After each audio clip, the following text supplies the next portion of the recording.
The next global crisis may not begin with oil, but with food, because food security is becoming geopolitical power. Most people think food is an agricultural issue, but food is now tied to global strategy.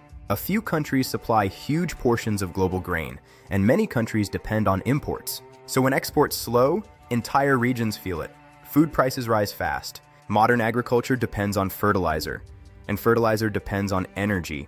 When energy prices rise, farm production gets affected, and food supply weakens. Climate pressure makes this worse: droughts, floods, extreme heat, and water scarcity. Agriculture depends on water, but food also depends on trade routes, because countries move food globally.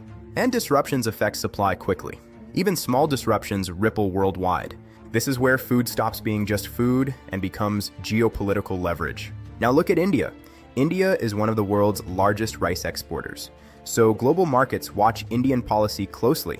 But India also imports large amounts of fertilizer. That creates dependency, and food inflation becomes politically sensitive. So agriculture policy becomes strategic, because food demand keeps increasing and pressure on the system keeps growing. In the future, food may become as strategic as oil.